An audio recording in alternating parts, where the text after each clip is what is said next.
예배 드리는 모든 이들에게 주님의 평화가 함께하기를 바랍니다. 무더운 날씨에 이렇게 예배 드리러 오신 모든 분들을 환영합니다. 그런 의미에서 우리 좌우 옆에 계신 성도와 먼저 교제 나누겠습니다. 그대의 사랑은 실패하지 않으리라, 이렇게 인사하겠습니다.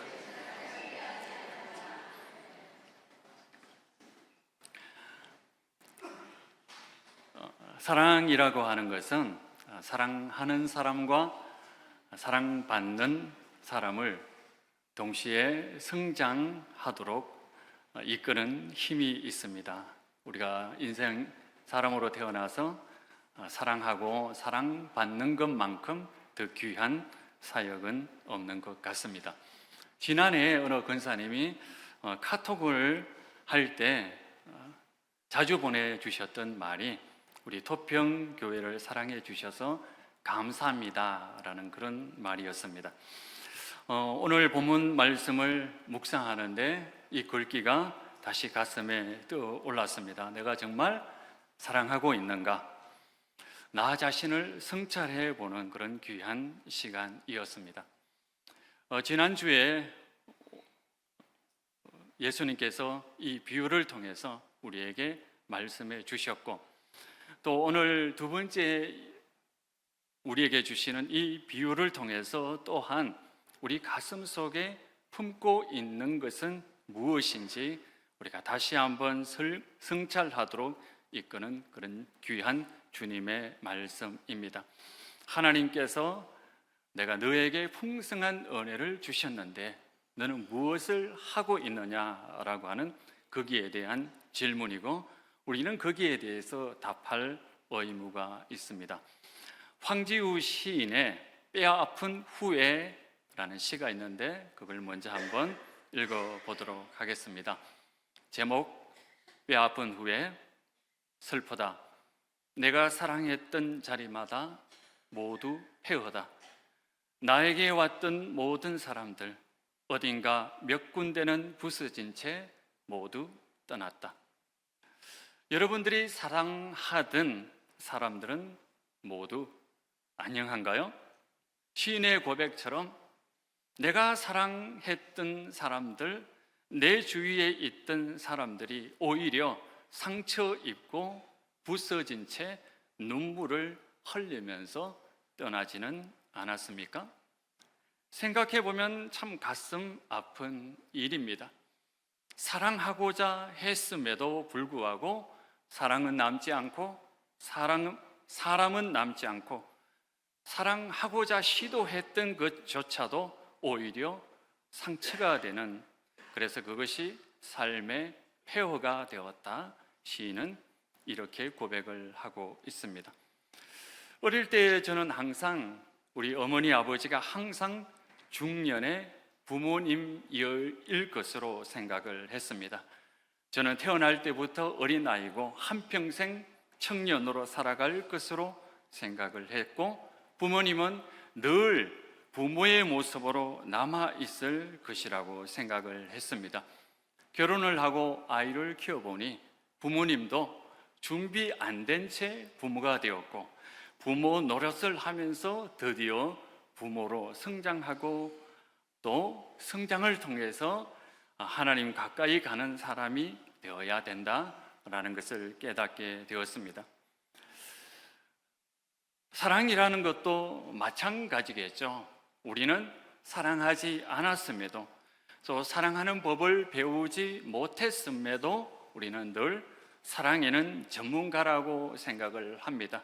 사랑할 때부터 완벽하게 사랑할 수 있는 사람이겠거니 생각을 합니다. 그래서 사랑하면서도 미숙한 방법으로 사랑을 하고 미숙한 방법으로 고집을 부리다 보니 수많은 상처를 주고 사람을 떠나보내고 있습니다. 그런데도 사랑에는 훈련과 교정이 필요 없다고 생각한, 사랑에는 완벽한 전문가라고 오만한 생각을 하며 살고 있습니다. 제가 제 자신을 돌이켜 보았습니다. 제 부모를 사랑한다고 한 것이 정말 사랑했을까? 내 동생들을 사랑한다고 사랑했는데 정말 제 동생들은 나를 고마워할까? 오히려 상처와 부담을 준 적은 없는가 돌이켜보게 되었습니다. 목사가 되면서 목회를 시작했습니다. 목사가 되었을 때 저는 목회 전문가라고 생각을 했습니다. 목회에 대해서 더 이상 배울 것 없는 것처럼 그런 착각하며 살아올 때가, 그렇게 사역할 때가 많았습니다. 돌이켜보면 미숙함의 연속이었습니다. 그래서 마음이 참 답답합니다. 황지우 시인처럼 우리가 신앙하고 사랑했던 모든 자리가 모두 폐허가 되어 남은 것이 아닌지 두렵기만 합니다. 우리는 모든 것이 풍요로운 시대에 살아가고 있습니다. 사랑도 굉장히 풍요롭습니다. 옛날에는 사랑을 생각할 여유조차 없었습니다. 너무나 가난했고 시간의 여유도 없었고 물질도 부족했습니다. 그러나 이제는 너무 넉넉합니다. 어디에 가나 사랑이라고 하는 단어가 넘치도록 우리는 사랑이 난무하는 시대에 살고 있습니다. 신앙생활도 얼마나 풍요로운지 모릅니다. 얼마든지 내가 원하는 설교를 들을 수 있습니다. 내가 원하는 찬양도 들을 수 있습니다. 성도의 교제도 얼마나 풍성하게 할 수 있는지 모릅니다. 물질이 있기 때문에 친구도 넘치는 세상에 우리는 살고 있습니다.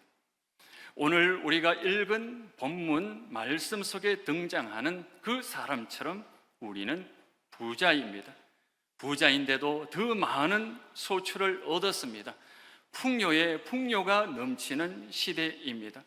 그런데 우리는 이 이야기의 주인공을 어리석은 부자라고 부릅니다. 왜 어리석은 부자라고 할까요? 어떤 마을에 부자가 있었습니다. 밭을 가지고 있었는데 소출이 풍성했습니다. 우리 16절 말씀 읽어보도록 하겠습니다. 또 비유로 그에게 말하여 이르되, 저 혼자 읽으면 좀 심심하죠? 우리 같이 읽을까요? 또 비유로 그들에게 말하여 이르시되 한 부자가 그 밭에서 소출이 풍성하매. 이 구절을 읽어보면 우리가 금방 들어오는 것은 이 사람은 이미 부자라는 사실입니다. 보통 이런 이야기를 할 때는 한 가난한 사람이 있었는데 열심히 일해서 돈을 많이 벌었다라고 하는데, 그런데 예수님의 이 비유는 이미 부자인 이 사람이 더 풍성한 소출을 거두었다라고 이야기를 합니다. 소출이 풍성했다, 먹고 남을 정도로, 쓰고 남을 정도로 하나님께서 많이 주셨다라고 합니다. 이런 표현은 바로 성경에서는 하나님께서 은혜로 주셨다라고 하는 그런 표현입니다. 이 말씀을 읽어보면서 나는 이미 부자인가 생각을 해보았습니다. 저는 부자인가요? 가만히 돌이켜보면 저는 인복이 많은 사람입니다. 어디를 가든지 과분하게 사람들로부터 사랑을 받았고 칭찬을 받은 것 같습니다. 그런 의미에서 저는 이미 부자인 것 같습니다. 여러분은 부자라고 생각합니까? 여러분은 어디 가든지 하나님의 그 사랑을 풍성하게 받았습니까? 아니면 조금 부족한 듯하게 받으셨습니까? 우리 17절 말씀을 한번 읽어보도록 하겠습니다. 17절 말씀입니다. 우리 한 목소리로 읽겠습니다. 심중에 생각하여 이르되 곡식 쌓아 둘 곳이 없으니 어찌할까 하고. 부자가 심중에 이야기합니다. 마치 부자가 마음속으로 이야기하는 것처럼 표현되어 있지만 원문은 이렇습니다. 그는 자신에게 말했다, 이렇게 이야기합니다. 다른 사람하고 이야기한 것이 아니고, 다른 사람하고 의논한 것이 아니고 바로 자기 자신과 의논했다라고 하는 그런 표현입니다. 중동 문화에서는 이건 굉장히 심각한 내용입니다. 중동에서는 중요한 결정을 할 때는 반드시 동네 어르신들과 함께 의논을 합니다. 친구들과 의논을 합니다. 친지를 불러놓고 함께 의논하는 것이 관례이고 간섭이고 당연한 것입니다.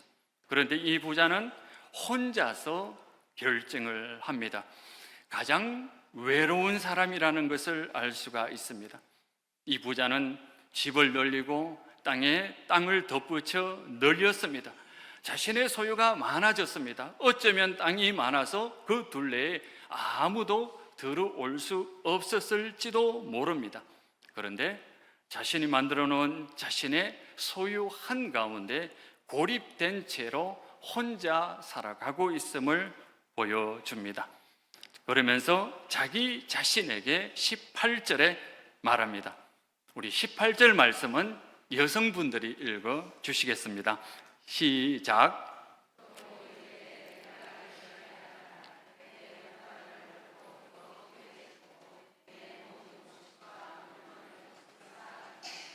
아멘. 여기서 강조되고 반복되는 단어가 있습니다. 바로 내가라는 단어죠. 나의라는 말이 반복되어 있습니다.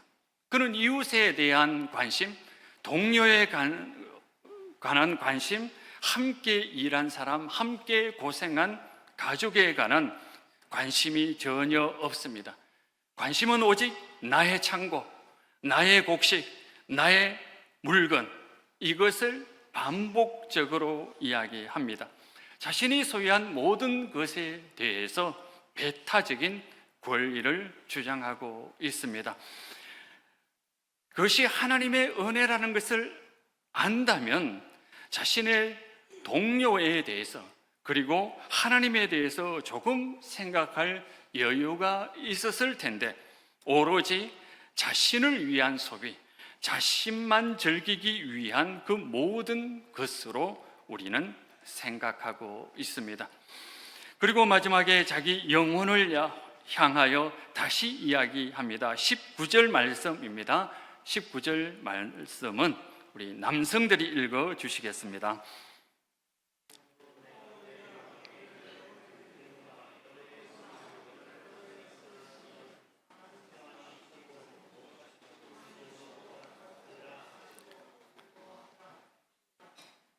아멘. 네, 여러 합창으로 말씀해 읽어주셔서 감사합니다. 여기서 풍성한 열매나 소출은 이 하나님의 은혜를 상징하죠. 인간이 노력을 해서 얻은 것이 아니라 하나님께서 주신 것이다 라고 하는 그런 뜻입니다. 하나님께서 우리에게 은혜를 주셨다면 우리는 어떻게 해야 될까요? 자신이 먹을 권리가 있습니다. 그걸 누릴 권리가 있고 그것을 또한 소비할 권리도 있습니다. 그런데 그 모든 것들이 하나님의 은혜라면, 하나님의 선물이라면 달라지죠. 우리가 무엇인가 나 외에 다른 것을 생각해야 된다는 것입니다. 여기서 곡식이라고 하는 것은 물질만을 이야기하는 것이 아니죠. 세상에 밥만 먹고 사는 사람이 어디에 있습니까? 하나님께서 우리가 이 세상 살아갈 때에 필요한 모든 것들을 말합니다. 먼저 하나님께서는 우리에게 건강을 주셨습니다. 하나님께서 우리에게 입을 주셔서 하나님의 말씀을 읽고 찬양할 수 있는 은혜를 주셨죠. 그 입을 통해서 우리 성도들과 함께 교제를 나눌 수 있는 그런 은혜도 허락해 주셨습니다. 하나님께서 또한 우리에게 눈을 주셨습니다. 세상을 바라볼 수 있는 그런 은혜를 허락해 주셨습니다. 새벽기도 마치고 이렇게 새벽기도를 하기 위해서 이렇게 본당을 향해서 주차장으로 걸어가면 우리 교회 지붕에 빛나는 것이 있습니다. 그게 뭐냐면 맑게 빛나는 별들입니다. 그 눈을 볼 수 있는 것이 얼마나 하나님의 큰 은혜인지 모릅니다. 새벽기도를 마치고 나올 때는 하늘에는 구름이 너무 청명하게 떠 있는 것을 보게 됩니다. 지브리가 그린 하늘보다 더 청명한 그런 구름을 볼 수 있습니다. 이 모든 것들이 하나님께서 주신 은혜입니다. 그리고 사람이 살아가는데 꼭 필요한 것이 있습니다. 그것이 이웃이고 가족이고 성도입니다. 사람이 혼자 어떻게 살아갈 수 있겠습니까? 우리 주변에 사람이 없다면, 그 사람과 더불어 살아가지 않는다면 우리의 영혼은 곧 메말라 죽을 수밖에 없습니다. 그것 또한 하나님께서 나에게 주신 복입니다. 여러분들이 하나님께서 여러분에게 주신 직분이 있지 않습니까? 하나님께서 주신 이 직분이 없다면 여러분들이 어떻게 이 세상을 살아갈 수 있겠습니까? 자신이 해야 될 일이 있고, 자신이 일을 통해서 사랑할 수가 있고, 그 일을 통해서 누군가와 나눌 수 있다는 것, 그것이 얼마나 큰 은혜이고 복인지 모릅니다. 그런데 어리석은 부자는 말합니다. 내 영혼아, 먹고 마시자, 즐기자. 참 어리석은 인간의 모습을 보여주고 있습니다. 하나님께서 곡식을 차고 넘치도록, 다시 말해서 우리가 이 세상을 살아가는데 꼭 필요한 것들을 차고 넘치도록 주셨다면 그것을 언제나 혼자서 독점하려고 하는 그런 경향이 있습니다. 제가 청소년 시절에 전도사님 한 분이 계셨습니다. 사랑이 많으신 전도사님이셨습니다. 저는 그 전도사님을 생각할 때마다 하나님의 사랑이 생각이 납니다. 그 전도사님이 얼마나 저를 이뻐해 주셨는지 늘 그 전도사님만 생각하면 기쁘고 즐거웠던 시절이 있었습니다. 그런데 열심히 사역을 하다 보니까 우리 중고등부가 부흥을 했습니다. 학생들이 많아졌지요. 그런데 질투가 나기 시작했습니다. 저 전도사님이 나만 좋아했으면 좋겠는데 왜 저 전도사님은 다른 아이들도 사랑할까? 마음에 불편함이 있기 시작했습니다. 하루는 기도를 하고 전도사님과 대화를 하는 도중에 저를 향한 전도사님의 사랑은 결코 줄어들지 않았다는 것을 깨달아 알게 되었습니다. 전도사님 가슴 속에 있는 그 하나님의 사랑은 얼마나 큰지, 나에게 충분한 사랑을 주고 남음이 있다라고 하는 것을, 그리고 예전처럼 아직도 저를 아끼고 사랑한다는 것을 깨달아 알았습니다. 단지 사람이 많아졌기 때문에 대화하는 시간이 줄어들고 만나는 시간이 줄어들었을 뿐이지, 표면적으로는 그렇게 보일 뿐이지, 전도사님께서 나를 사랑하는 그 사랑은 줄어들지 않았다는 것을 깨달아 알게 되었습니다. 이렇게 하나님께서는 우리에게 필요한 모든 것을 풍족하게 내려주시는 분이 바로 하나님 아버지이십니다. 그런데 이 부자는 나만 누려야 돼, 하나님께서 주시는 은혜를 독점적으로 다른 사람은 누려서는 되지 않고 나만 누려야 된다라고 하는 그 생각, 이기적인 생각을 가지고 있었습니다. 그런 부자에게 하나님께서 그날 밤 갑자기 말씀합니다. 20절입니다. 우리 함께 읽겠습니다. 하나님은 이르시되 어리석은 자여 오늘 밤에 내 영혼을 도로 찾으리라. 그러면 내 준비한 것이 누구의 것이 되겠느냐? 하나님이 이르시되 어리석은 자여 오늘 밤에 내 영혼을 도로 차려주리라 라고 했는데, 여기서 영혼이라고 하는 것은 바로 생명 전체를 이야기를 합니다. 너의 인생 바로 전체를 이야기를 합니다. 그런데 도로 찾으리니 라고 하는 이 말은 뭐냐면, 우리가 은행에 가잖아요. 은행에 가면 뭘 합니까? 돈을 찾습니다. 찾는 것을 이야기를 합니다. 그러니까 우리의 생명, 우리의 인생은 하나님께서 우리에게 대출해 주신 것이다 라고 하는 그것을 우리는 이 말씀을 통해서 알 수가 있습니다. 하나님께서 우리에게 빌려주신 것입니다. 우리의 인생, 우리의 삶, 우리의 모든 것이 하나님께서 빌려주신 것이다 라고 하는 겁니다. 다시 말해서 하나님께서 우리에게 대출해 주신 겁니다. 여러분들의 생명과 여러분들의 삶을 하나님께서 대출해 주신 것이라면 여러분은 이자를 지급해야 됩니다. 하나님께 이자를 드릴 의무가 있습니다. 그리고 언젠가 약속한 시간이 되면, 정한 시간이 되면 그 모든 원금을 다시 하나님께 올려드려야 될 의무가 있습니다. 하나님의 은혜이죠. 이것도 우리의 모든 것들이 하나님께서 우리에게 대출해 주신 겁니다. 빌려주신 겁니다. 제가 토평교회 담임 목사잖아요. 담임 목사직 하나님께서 대출해 주신 것입니다. 빌려주신 겁니다. 제 것이 아니죠. 그리고 때마다 하나님께 이자를 드려야 됩니다. 하나님과 저와 맺은 계약입니다. 그리고 언젠가 하나님께 이 모든 직분을 내려놓고 다 돌려드려야 될 그런 때가 있습니다. 그래서 하나님께서 나에게 주신 이 직분이 하나님께서 주신 은혜이지만, 그런데도 이 은혜를 나 홀로 누려야 될 것이 아니라 언젠가, 그리고 지금 매 순간마다 하나님께 드려야 될 이자가 있다는 것을 생각하면서 살아야 되는 것이지요. 여러분도 마찬가지입니다.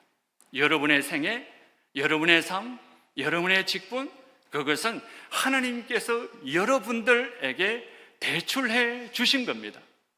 여러분들에게 대출해 주셨다면 여러분은 무엇을 해야 됩니까?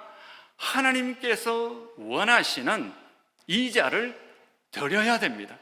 그리고 언젠가 그 모든 것들 원리금을 상환해야 될 날이 있다는 것을 명심하고 살아야 된다는 것을 우리에게 이야기해 주고 있습니다. 부자는 그것을 몰랐습니다. 자신의 모든 것들이 자신의 힘으로 얻은 것이고, 그래서 나 혼자 누릴 것이라고 생각을 했기 때문에 어리석은 부자라고 우리가 그를 명명하여 부르고 있습니다. 오늘 읽었던 황지우 시인은 시의 마지막에 이렇게 이야기를 합니다. 한번 띄워주십시오. 아무도 사랑해 본 적이 없는 것, 언제 다시 올지 모를 이 세상을 지나면서 내 뼈아픈 후회는 바로 그거다. 그 누구를 위해 그 누구를 한 번도 사랑하지 않았다는 것. 그러므로 나는 아무것도 사랑하지 않았다. 그 누구도 들어온 적 없는 나의 폐허. 사랑한다고 했지만 결코 사랑하지 않았다라고 하는 자기 자신을 바라보게 되었습니다. 이 시를 읽으면서 저는 저의 사역에 대해서 생각해 보았습니다. 목회라고 하는 것이 하나님께서 나에게 주신 대출이고, 나는 그에 대해서 끊임없이 이자를 정기적으로 드려야 하고, 그리고 그 모든 것으로 온전히 하나님께 영광 돌려야 하는데, 목회라는 이 사랑의 직분을 온전히 감당하고 있는가? 사랑이라고 하는 것은 내 입장, 내 관점으로 할 것이 아니라 성도의 관점으로, 성도가 필요한 것을 해야 될 터인데, 내가 좋아하는 것만 내 방식대로 성도를 돌보고 있지는 않은가 생각해 보았습니다. 제가 2006년부터 목회를 해왔는데 가만히 되돌아보니까 실패의 연속이었습니다. 사랑한다고 했음에도 불구하고 많은 사람들이 상처를 입고 오히려 그 마음에 폐허가 된 채로 떠나야 되는 그 현실을 바라보면서 좀 더 겸손하고 좀 더 사랑하는 그 모습을 가져야 되겠다라는 자책감을 가지게 되었습니다.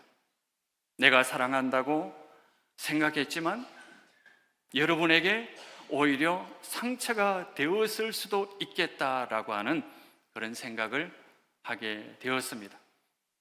저희 가오에 대해서 뼈저리게 후회합니다. 저로 인해서 상처받은 모든 분들에게 용서를 빕니다. 용서해 주시기를 바랍니다. 여러분들도 사랑하고자 했지만 그 사랑의 방식이 오히려 교회를 폐허로 만들지 않았는지 돌이켜보시기를 바랍니다. 그리고 사과할 것이 있으면 사과하고 후회할 것이 있으면 후회하고 하나님 앞에 나아갔으면 좋겠습니다. 우리의 모든 직분, 우리의 삶, 우리의 교회 생활, 우리에게 맡기신 그 모든 것들이 하나님께서 우리에게 빌려주신 것이고, 우리는 하나님께서 원하시는 방법으로, 상대가 원하는 방식으로 일해서 하나님께 이자를 드려야 된다는 것을 명심하고 살았으면 좋겠습니다.